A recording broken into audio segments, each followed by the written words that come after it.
सुगंधा और उसकी सास कांता के बीच एक अजीब सी जंग रहती थी। ये जंग थी किचन में कौन ज्यादा अच्छा काम करेगा और घर के सदस्यों के दिल जीतेगा। और उनकी इस जंग में हमेशा कुर्बान होते थे उनके दोनों पति। कैसे?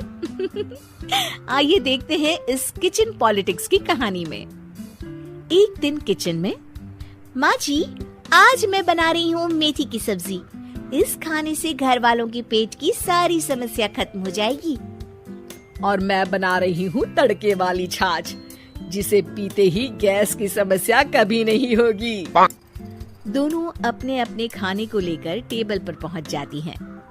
तभी सुगंधा के ससुर उसकी बनाई सब्जी की तारीफ कर देते हैं। अरे वाह, मेथी की सब्जी भी बनी है, बड़ी ही स्वादिष्ट है। वाह बहू वाह। अरे बहू, लेकिन इसमें इतनी सारी मेथी बर्बाद करने की क्या जरूरत थी?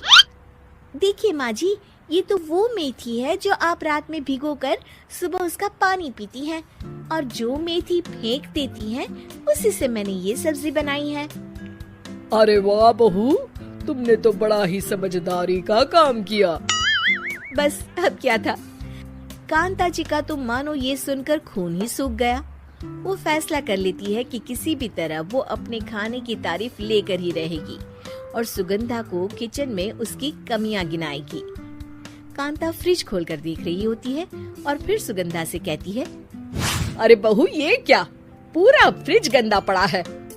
तभी वहाँ सुगंधा का पति आ जाता है। वो सुगंधा को डांट कर कहता है, सुगंधा, तुम्हें कितनी बार कह रखा है कि वायरस फैल रहा है, साफ सफाई का पूरा ख्याल रखना है, लेकिन तुम किचन में इतनी गंदगी रखोगी तो कैसे चलेगा। सुगंधा सास की तरफ देखती है जहाँ वो मुस्कुरा रही होती है।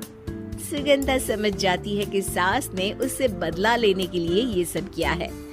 दोनों रात के खाने की तैयारी में लग जाती हैं। दोनों ना एक दूसरे की तरफ देखती हैं और ना ही एक दूसरे से बातें करती हैं। रात को खाने की टेबल पर एक एक कर दोनों कई तरह के अलग अलग व्यंजन टेबल पर लगा देती हैं और अपने अपने पति के पास जाकर खड़ी हो जाती हैं। अरे खाइए जी खाइए, मैंने बड़ी मेहनत से बनाया है। प्लेट में वो खाना डालती हैं। सुगंधा भी दोनों की प्लेट में खाना डालते हुए कहती है, बड़ी ही मेहनत लगी है इस खाने को बनाने में। हाँ, दोनों को ना चाहते हुए भी सारा खाना खाना पड़ता है। कहीं दही तो कहीं मलाई तो कहीं मसाला।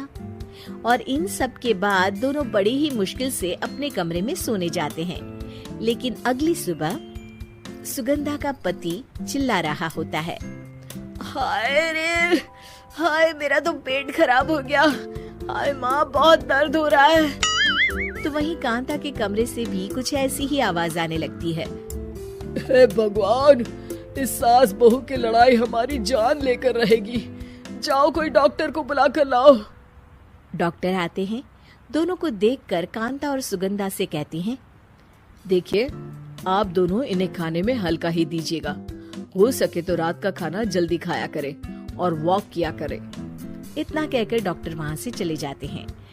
जिसके बाद एक बार फिर से दोनों बहुएं किचन में जाती हैं और खाना बनाने में लग जाती हैं।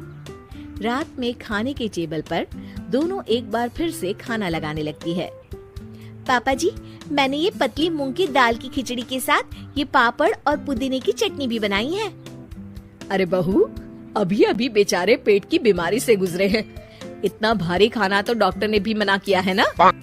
देखिए, मैंने आप दोनों के लिए सूप बनाया है। और दोनों उन लोगों की प्लेट में खाना डालने लगती हैं।